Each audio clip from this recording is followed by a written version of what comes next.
Question one जो था, short question था, शॉर्ट आंसर था। इससे तीन से चार लाइनें इसकी रिक्वायर्ड थी और इसके दो पार्ट्स थे बेसिकली। पार्ट वन में डिफरेंशिएट करना है आपने जो हमारी कन्वेंशनल या ट्रेडिशनल प्रोजेक्ट डिलीवरी मेथड है और फास्ट ट्रैकिंग है। अब ये हम पढ़ चुके हैं कि ऐसा प्रोजेक्ट डिलीवरी मेथड जिसमें आप finish to start relationship follow करें, वो ट्रेडिशनल प्रोजेक्ट डिलीवरी मेथड होता है। और फास्ट ट्रैकिंग जिसमें आप मल्टीपल प्रोजेक्ट के कंपोनेंट्स को पैरेलल लेकर चल सकें, उसको फास्ट ट्रैकिंग बोलते हैं। अब जिसने ये लाइनें लिख दी या इससे मिलती जुलती लाइनें लिख दी उसको, और फिर एक एग्जांपल की बात की गई थी। एग्जांपल आप कोई भी अपनी तरफ से बना सकते हैं। मिसाल के तौर पे आप एक यूनिवर्सिटी की कंस्ट्रक्शन की मिसाल ले लें, उसमें वर्क पैकेजेस डिफरेंट होंगे।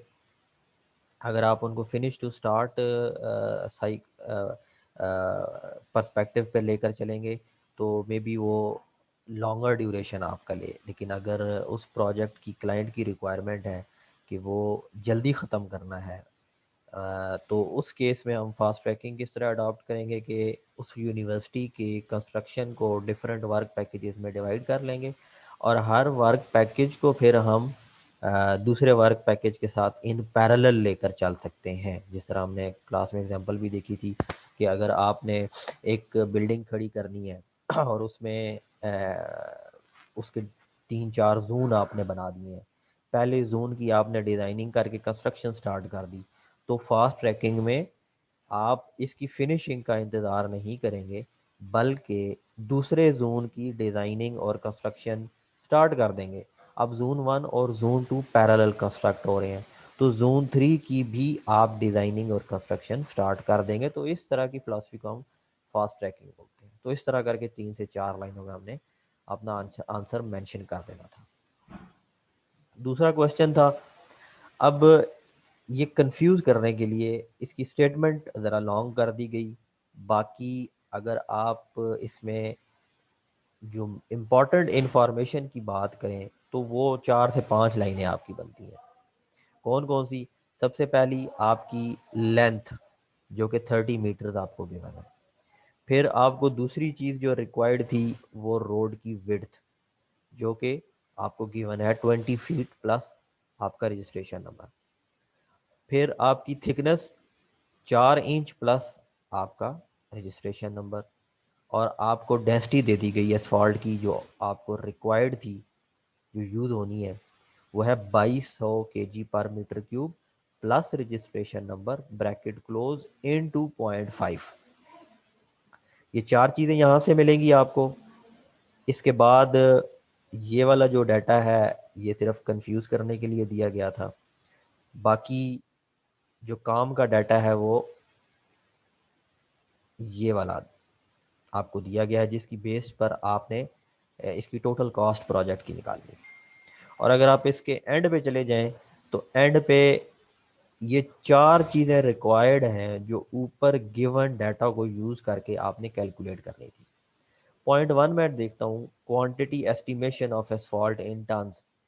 अब एसफॉल्ट की क्वांटिटी कैसे निकलेगी? Length into breadth into height. तो उससे आपके पास वॉल्यूम आ जाएगा। अब यहाँ पर एक चीज़ गौर तलब है कि आपको जो लेंथ गिवन है वो मीटर्स में है और आपको जो थिकनेस गिवन है वो इंच में है और विड्थ ऑफ रोड जो गिवन है वो फीट में है। आपको जितनी भी कॉस्टिंग दी गई है वो फीट में है, मतलब आपने इस क्वेश्चन को फीट में लेकर चलना था।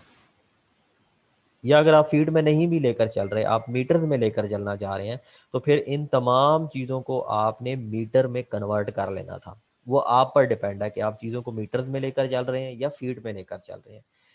अब फीट में लेकर चलेंगे तो आपके लिए आसानी रहेगी। किस तरह? अगर 30 मीटर्स है तो इसको आप मल्टीप्लाई कर दें 3.28 से, तो आपके पास लेंथ इन फीट्स आ जाएगी। विड्थ ऑलरेडी फीट में गिवन है, थिकनेस आपको इंच में गिवन थी, डिवाइड बाय 12 करेंगे तो आपके पास थिकनेस जो है वो भी फीट में आ जाएगी।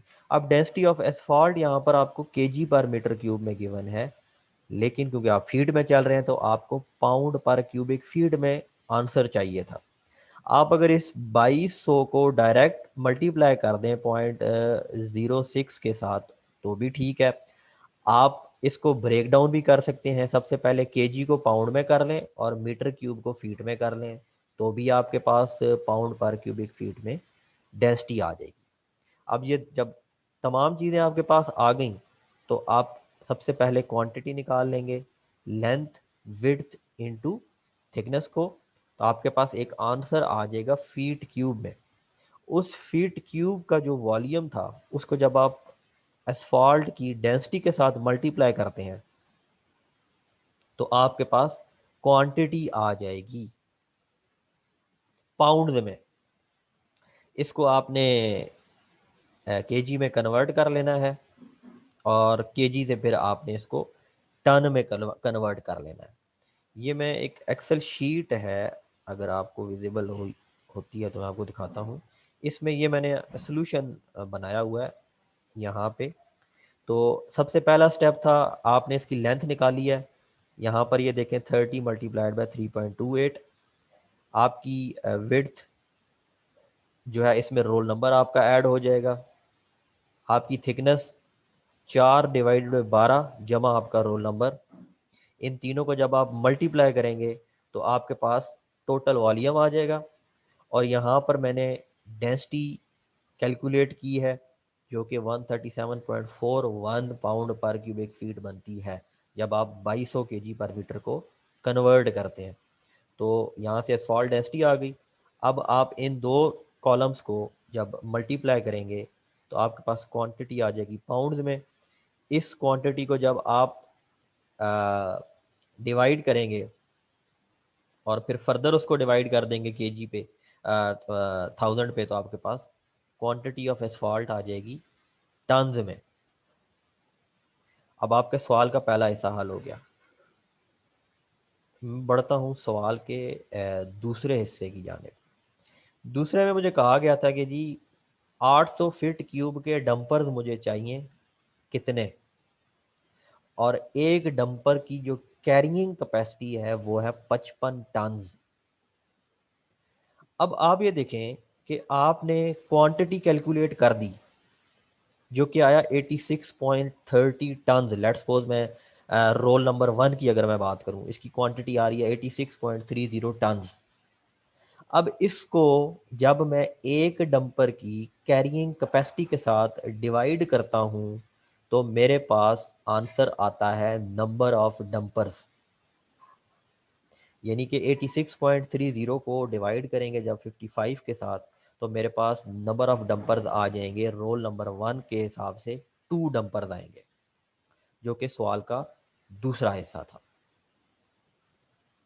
सवाल का तीसरा हिस्सा था जी कि आपने रोड के ऊपर पॉइंट एक्स पे डंपर अनलोड किया पहला, तो दूसरा डंपर अनलोड करने के लिए कितना डिस्टेंस आपको हॉरिजेंटल डायरेक्शन में छोड़ना पड़ेगा। तो इसकी भी बड़ी सादा सी कैलकुलेशन थी। इसकी विद एग्जांपल हम क्लास में भी देख चुके हैं कि आपने सबसे पहले क्या करना है, स्ट्रिप का एरिया कैलकुलेट करना होता है। स्ट्रिप का एरिया कैसे आएगा, रोड की विड्थ मल्टीप्लाइड बाय रोड की थिकनेस। तो ये उस एक्स पॉइंट पे स्ट्रिप का एरिया आ गया। आपको एक डंपर का वॉल्यूम गिवन था 800 क्यूबिक फीट, तो उस 800 क्यूबिक फीट को आप डिवाइड कर दें एरिया के साथ तो आपके पास दो डंपर्स का सेंटर टू सेंटर डिस्टेंस आ जाएगा।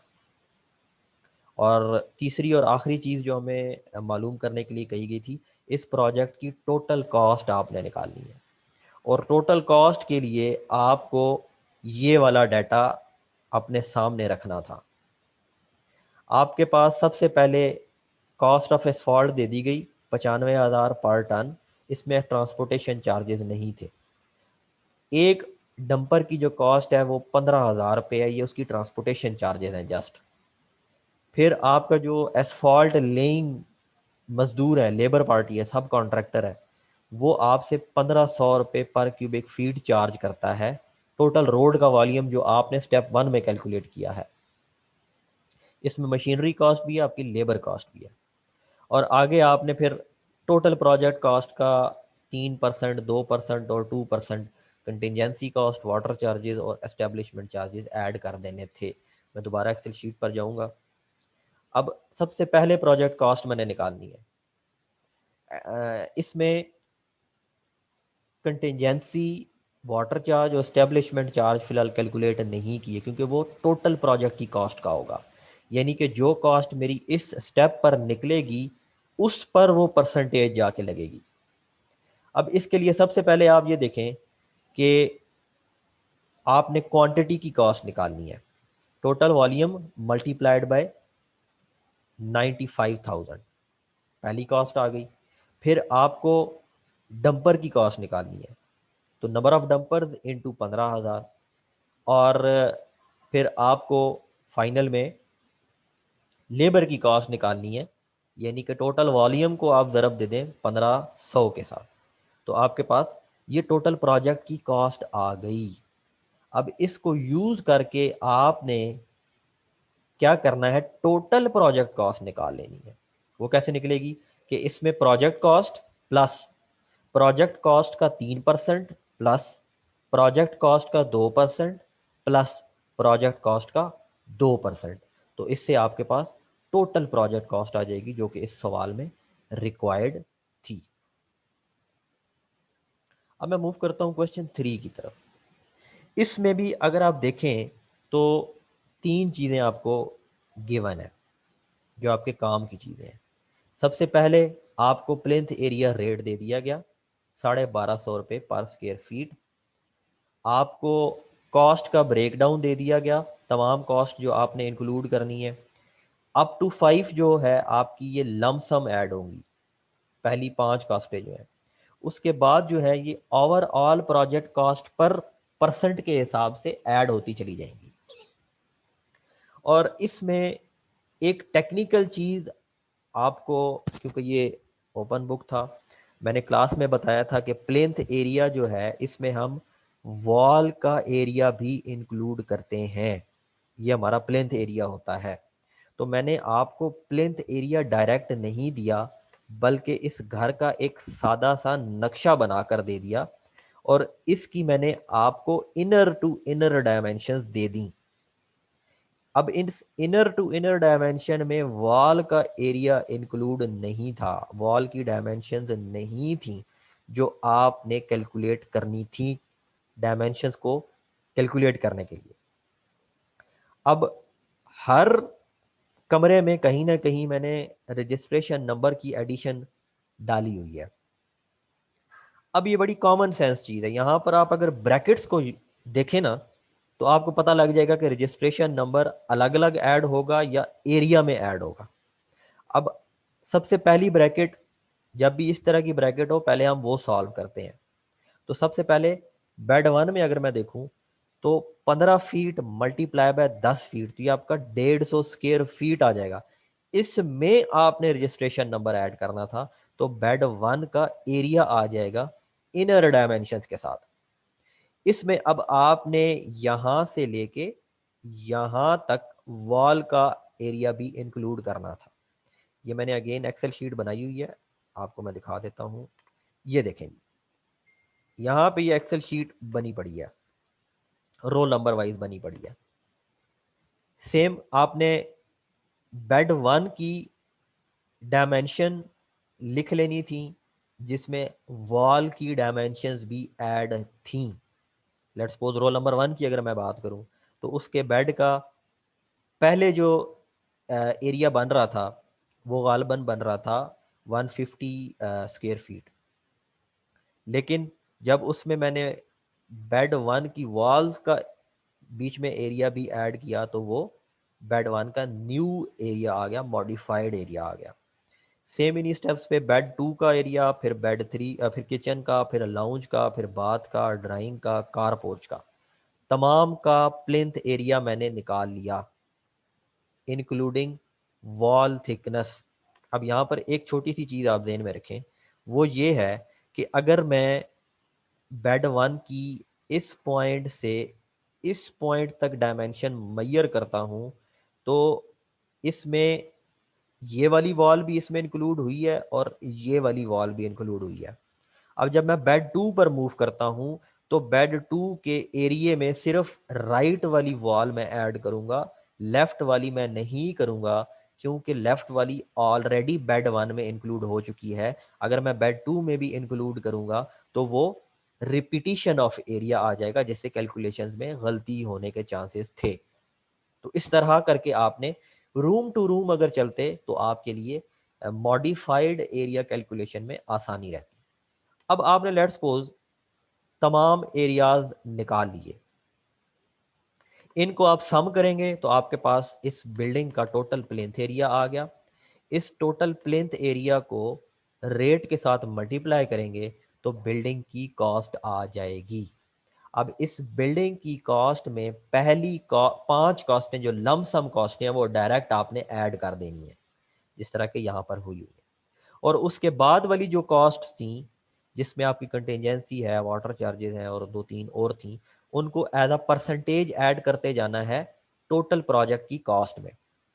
तो सबसे पहले आपकी बिल्डिंग कॉस्ट प्लस उस बिल्डिंग कॉस्ट का 5% प्लस उस बिल्डिंग कॉस्ट का 1% प्लस उस बिल्डिंग कॉस्ट का 5% प्लस उस बिल्डिंग कॉस्ट का 1%। ये जब आप सम करेंगे तो आपके पास फाइनल रफ कॉस्ट एस्टिमेट आ जाएगा इस पूरी बिल्डिंग का। आखिरी क्वेश्चन था कि इसमें एक सिनेरियो बताया गया था कॉन्ट्रैक्ट से रिलेटेड कि एक दो लड़कियां हैं, समीरा और गालिया। समीरा जो है ज़बरदस्ती कॉन्ट्रैक्ट करवाती है गालिया के साथ गन पॉइंट पे, और इसमें यह पूछा गया था कि अगर ये केस अदालत चला जाए तो इसका नतीजा क्या निकलेगा। और साथ में मैंने एक हिंट आप लोगों को इस सवाल में दे दिया था, ड्यूरेस इज अनलीगल। ड्यूरेस होती है ज़बरदस्ती किसी के साथ अगर की जाए। तो एक्चुअली इस सवाल का आंसर इस सवाल में ही था और वो ये हाईलाइटेड पार्ट है, क्योंकि ज़बरदस्ती इलीगल चीज़ है। तो इस अगर ये केस अदालत में जाता तो ये नल एंड वाइड कंसिडर होता, इसका कोई सुनवाई ना होती। मतलब कि इसमें जो कल्प्रिट कंसिडर किया जाता वो समीरा को कंसिडर किया जाता, केस गालिया के हक में आ जाता।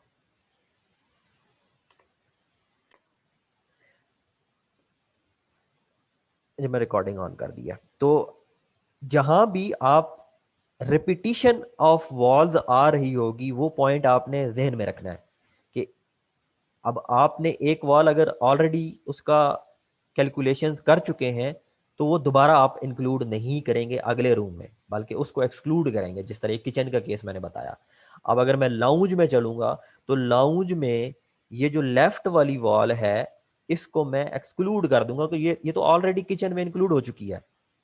तो इसमें 14 फीट प्लस 0.75 फीट आ जाएगी लाउंज की लंबाई। इस तरह जब मैं बाथ की करूंगा, बाथ में अब ये वॉल एक्सक्लूड कर दूंगा मैं, क्योंकि ये तो लाउंज में इंक्लूड हो चुकी है। तो बाथ की लंबाई हो जाएगी 8 फीट प्लस 0.75 फीट, सिर्फ राइट वाली वॉल इंक्लूड करूंगा। तो इस तरह करके तमाम कमरों की मॉडिफाइड डायमेंशन निकाल के एरिया निकाल लेना था और फिर प्लेन एरिया से मल्टीप्लाई कर देना था और फिर टोटल कॉस्ट निकाल लेनी थी और फिर उसमें कंटिजेंसी सम और दूसरे जो थे वो ऐड करके टोटल आपकी जो प्रोजेक्ट कॉस्ट थी वो निकल आनी थी। सर तो इसमें रेट एनालिसिस में क्योंकि हमें पता है हम लेबर कॉस्ट भी निकालते हैं, फिर मशीनरी कॉस्ट भी निकाल रहे हैं और क्वांटिटी की भी एस्टिमेशन कर रहे होते हैं, उसकी भी कॉस्टिंग हम कर रहे होते हैं। तो ये तीनों आपने चीज़ें मद्देनज़र रखनी है, सीमेंट से रिलेटेड भी, सैंड से रिलेटेड भी, क्रश से रिलेटेड भी और स्टोन मैसनरी से रिलेटेड भी आपने रेट एनालिसिस कर लेना है। अब रेट एनालिसिस के लिए आपको जो डिफरेंट कंपोनेंट्स की कॉस्ट है वो इस पोर्शन में बता दी गई है। आपकी सीमेंट की कॉस्ट पर बैग की, सैंड की क्यूबिक फीट के हिसाब से, क्रश की, आपको फिर मशीनरी की कॉस्ट अगर मौजूद है वो भी मैंने बता दी है, शटरिंग की भी मैंने बताई हुई है, और आपको लेबर की भी कॉस्ट मैंने बता दिया। तो आप इन कॉस्ट को यूज़ करके रेट एनालिसिस कर सकते हैं। आपको लगता है कि आप ये वाली मेरे वाली अगर कॉस्ट यूज़ नहीं करना चाहते, कोई मसला नहीं, आप ना करें। आप अपनी कॉस्ट अगर आपके एरिए की जो आपके पास अवेलेबल है वो यूज़ कर लें, लेकिन आप मेंशन करेंगे कि इस एरिए पर इस एरिए से रिलेटेड ये कॉस्ट मैंने उठाई है। मतलब अगर आप केपीके की बात करें तो कोई बंदा अगर सवात में बैठा हुआ है तो वो सवात के हिसाब से रेट लिख सकता है और उन रेट्स पर रेट एनालिसिस कर दे। ज़रूरी नहीं है कि आप मेरे वाले रेट्स ही लेकर चलें। तो पहली चीज़ आपने रेट एनालिसिस कर लेनी है इन 4 कंपोनेंट्स को यूज़ करके। दूसरी चीज़ आपने प्राइस्ड बीओक्यू बना देना है। प्राइस्ड बीओक्यू में आपने 3 चीज़ें हमने पढ़ी हैं और रखनी होती हैं। एक क्वांटिटी, क्वांटिटी कैसे निकलेगी? क्वांटिटी के लिए आपको जो आपका नल्ला है उसकी लेंथ दे दी गई है और आपकी रिटेनिंग वॉल की टोटल लेंथ दे दी गई है और इन दोनों का डिज़ाइन आपको दे दिया गया। अब ये डिज़ाइन जो है ये आपको क्रॉस सेक्शन दिया गया है, ये आपको प्लान नहीं दिया गया। इस क्रॉस सेक्शन में आपको लेंथ शो नहीं होगी। लेंथ आपको ऊपर बता दी गई है 45 फीट रिटेनिंग वॉल के लिए और नल्ला के लिए 100 फीट। तो दोनों के आपको क्रॉस सेक्शंस बता दिए गए हैं और उन क्रॉस सेक्शंस में आपको डिटेल्स बता दी गई हैं। इसमें आप ये देखें कि आपकी यहाँ पर आप जो प्राइस्ड बीओक्यू बनाएंगे उसमें आपकी स्टोन मैसनरी आ जाएगी। स्टोन मैसनरी के बाद आपकी मोटर आ जाएगा जो स्टोन मैसनरी की बाइंडिंग के लिए बॉन्डिंग के लिए यूज़ करेंगे। फिर आपकी कंक्रीट आ जाएगी 1 2 4 की, आपकी कंक्रीट आ जाएगी 1 4 8 की। तो ये 4-5 चीज़ों की क्वांटिटी निकालनी है और क्वांटिटी के साथ जो आपने रेट एनालिसिस किया होगा उस रेट एनालिसिस का के बेस पर आपने अपना यूनिट रेट बना लेना है और उस यूनिट रेट को जब आप मल्टीप्लाई करेंगे क्वांटिटी के साथ तो आपके पास टोटल कॉस्ट आ जाएगी जो आपकी प्राइस्ड बीओक्यू में आप उसका जो फॉर्मेट है वो भी मैंने एंड पर दिया हुआ है, ये चेक करें। ये आपका सबसे पहले अनप्राइस्ड बीओक्यू है। इसमें आप लेंथ ब्रेड्थ और हाइट निकाल के टोटल क्वांटिटी निकाल लेंगे और फिर आपके पास प्राइस्ड बीओक्यू आ जाएगा जिसमें आप इस टोटल क्वांटिटी को यूज करके यूनिट प्राइस अपनी लिखेंगे। डिस्क्रिप्शन ऑफ वर्क, अब डिस्क्रिप्शन ऑफ वर्क क्या है? इसमें आप लेट्स सपोज अगर आप कंक्रीटिंग कर रहे हैं 1 4 8 की तो इसमें आप मेंशन कर देंगे लेइंग ऑफ पीसीसी कंक्रीट 1:2:4 और ये छोटी सी डिस्क्रिप्शन आपने डाल देंगे। उसका यूनिट रेट दे देंगे जो आपने रेट एनालिसिस से किया होगा और टोटल अमाउंट उसकी निकाल के दे देंगे। 2 चीज़ें होगी असाइनमेंट की। तीसरी चीज़ जो रिक्वायर्ड है, सर ये एक्सेल में कर रहा हूँ। जी जी, आपने जो प्राइस्ड बीओक्यू बनाना है ये आपने एक्सेल शीट में बनाना है और आपकी फाइनल मैनुअली नहीं कर सकते। जो तीसरी चीज़ जो आपकी रिपोर्ट आपने एक छोटी सी बना देनी है एमएस वर्ड पर। छोटी से मुराद आपका 1 पेज या 500 वर्ड। इसमें आपने लिखना क्या है कि ये प्रोजेक्ट की ब्रीफ समरी आपने बता देनी है कि ये प्रोजेक्ट था क्या, अगर आपने इस प्रोजेक्ट को साइट पर एग्जीक्यूट करना पड़ जाए तो आप इसको किस तरह एग्जीक्यूट करेंगे, आपकी जो मैनेजमेंट टीम है उसको किस तरह लेकर चलेंगे, या अगर कोई अनफॉर्सीन सर्कमस्टांसेस आ जाते हैं उनको किस तरह टैकल करेंगे और इस प्रोजेक्ट का आउटपुट क्या निकलेगा। तो ये छोटे छोटे सीधा सीधा पॉइंट्स जो हैं ये आपने एक ब्रीफ समरी बना देनी है एमएस वर्ड पर। सर आप जी ये जो समरी है सर। इसमें हमने सेंटर लाइन मेथड यूज़ करना है और घर का जो नक्शा मुझे गिवन है वो ये वाला नक्शा यूज़ होगा। इसमें 2 कमरे गिवन हैं और 2 कमरों में आपने लेंथ जो निकालनी है वो कैसे आएगी, ब्रेड्थ मल्टीप्लाइड बाय 2। और ब्रेड्थ कैसे निकलेगी, रजिस्ट्रेशन नंबर प्लस 10 फीट। और रजिस्ट्रेशन नंबर से मुराद मैंने यहाँ पर ये पॉइंट लिखा हुआ है कि रजिस्ट्रेशन नंबर तमाम ग्रुप मेंबर्स का होना चाहिए। मतलब लेट्स सपोज अगर 5 ग्रुप मेंबर्स हैं और उनके रोल नंबर्स हैं 1 2 3 4 5। मेरे पास ब्रेड्थ यहाँ पर मैंने जब निकालनी होगी तो वो कैसे आएगी, पांचों ग्रुप मेंबर्स के रोल नंबर ऐड होंगे 1 + 2 + 3 + 4 + 5 और फिर इसमें ये 10 ऐड हो जाएगा, तो मेरे पास टोटल ब्रेड्थ आ जाएगी उस ग्रुप की। और उस ग्रुप की जब लेंथ निकलेगी तो इस ब्रेड्थ को 2 से आप ज़रब दे देंगे तो आपके पास लेंथ आ जाएगी। तो आपके पास लेंथ भी आ गई, ब्रेड्थ भी आ गई। सर पूरे ग्रुप मेंबर्स के रोल नंबर या हर एक का अपना अपना रोल नंबर सर? देखें, ये इस ब्रैकेट को फॉलो करें। आपके पास ब्रेड्थ आएगी 10 फीट, ये वाला 10 फीट प्लस, मिसाल के तौर पे 5 ग्रुप मेंबर्स हैं और उनके रोल नंबर हैं 1, 2, 3, 4 और 5। तो ब्रेड्थ किस तरह आएगी उस ग्रुप की? 10 feet plus 1 plus 2 plus 3 plus 4 plus 5। तो इसको जब आप सम अप करेंगे तो जो फाइनल में आंसर निकलेगा वो आपकी ब्रेड्थ होगी। मतलब कि तमाम ग्रुप मेंबर्स के रोल नंबर ऐड होंगे 10 फीट में, तो आपकी ब्रेड्थ आएगी। और इस ब्रेड्थ को जब आप डबल करेंगे तो वो आपकी लेंथ आ जाएगी। अब इस सवाल में निकालना क्या है? आपने एक डिटेल्ड एस्टीमेट बनाना है। डिटेल्ड एस्टीमेट से मुराद आपने एक BOQ जनरेट करना है इसका, और उसमें 8 एलिमेंट्स होने चाहिए। पहला आपका सॉइल की एक्सकेवेशन होनी चाहिए, फाउंडेशन की चौड़ाई और डेप्थ बता दी गई है, लेंथें आपको, आपने जो यहाँ से कैलकुलेट की होगी लेंथ और ब्रेड्थ, उसके हिसाब से आपकी तीसरी डायमेंशन आएगी। 2 डायमेंशन बता दी गई हैं, तीसरी डायमेंशन आप कैलकुलेट कर लेंगे। फिर आपने क्वांटिटी ऑफ कंक्रीट निकालनी है। इसकी तीनों डायमेंशन आपके पास मौजूद हैं। वॉल की थिकनेस 9 इंच है, लेंथ भी पता है, ब्रेड्थ भी पता है। आपने 1, 2, 4 का कंक्रीट निकाल लेनी है। फिर इसी तरह आपने DPC के लिए 1, 2, 4 की कंक्रीट निकालनी है। और फिर इसी तरह आपने ब्रिक वर्क निकाल लेना है, सुपर स्ट्रक्चर। और सुपर स्ट्रक्चर की जो क्लियरिंग हाइट है वो है 10 फीट। बाकी 2 डायमेंशन आपको इस डायग्राम से मिलेंगी। फिर सर आपने इसमें भी वो इसमें, रूम का, सर इसमें भी जो हम रूम फाइंड करने के लिए वो जो प्लिंथ लेवल का सर आप कह रहे थे, मतलब उसमें जो हम एक वॉल की जो थिकनेस ऐड कर देंगे फिर उसमें दूसरी का ऐड नहीं होगा ना दूसरे रूम की? जी जी, इसमें सेंटर टू सेंटर चलना है, आपने सेंटर लाइन मेथड यूज करना है। तो सेंटर लाइन मेथड में आपका ये वाला पॉइंट जो है, ये सेंटर वाली वॉल, ये आपकी जंक्शन वॉल है।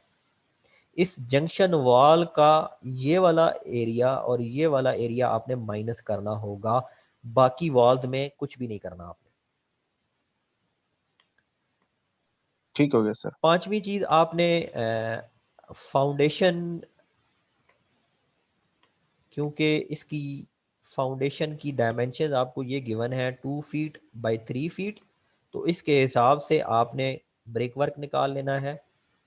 और इसमें मज़ीद आपने जो स्टेप्स कंसिडर करने हैं, जिस तरह आपने लेक्चर में देखा था, पहला स्टेप आपका 24 इंच चौड़ा होना चाहिए, दूसरा स्टेप आपका 18 इंच चौड़ा होना चाहिए, और तीसरा स्टेप आपका 13.5 इंच चौड़ा होना चाहिए। फिर आपने मॉर्टर निकाल लेना है। ये मॉर्टर आपने निकालना कैसे है? इसमें आप एक एजम्पशन कर लें कि जो टोटल ब्रिक वर्क आपने यूज़ करना है, उस ब्रिक वर्क का 10% जो होगा वॉल्यूम, वो मॉर्टर ले लेगा। तो ये चीज़ अगर मेंशन नहीं है तो ये आप एज्यूम कर लीजिएगा कि टोटल ब्रिक वर्क का जो 10% वॉल्यूम होगा या क्वांटिटी होगी, वो मॉर्टर कवर करेगा। तो उसके हिसाब से आप उसका क्वांटिटी निकाल लें। अगर आप इस तरह नहीं निकालना चाहते तो length into breadth into height को यूज़ करके आप मॉर्टर की क्वांटिटी निकाल लें सुपर स्ट्रक्चर में और फाउंडेशन में। आप पर है, कोई इसमें रिस्ट्रिक्शन नहीं है, आप जिस तरह मर्जी उसकी क्वांटिटी निकाल सकते हैं।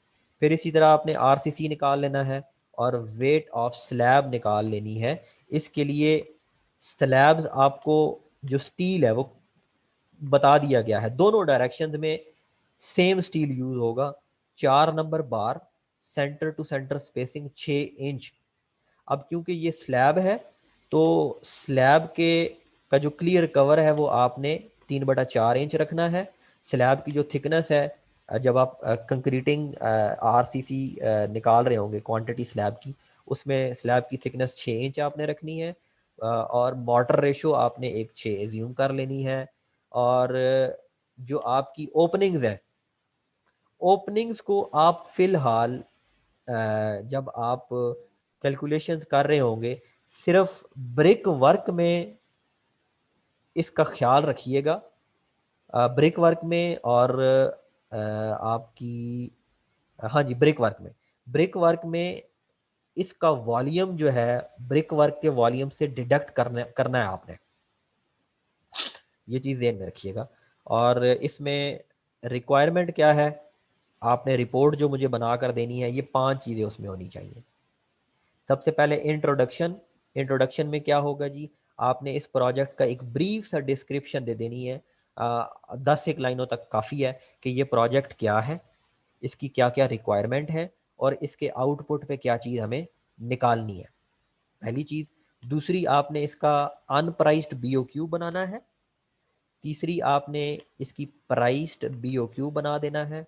और चौथी, आपने इस प्रोजेक्ट की एक समरी जनरेट कर देनी है कि इस प्रोजेक्ट से आपने क्या क्या चीज़ें सीखी या क्या क्या आपको चीज़ों में मुश्किलात का सामना करना पड़ा। तो ये एक हल्की सी आपने एक लर्निंग पर्सपेक्टिव में समरी जनरेट कर देनी है। और फाइनली आपने कंक्लूजन कर देनी है।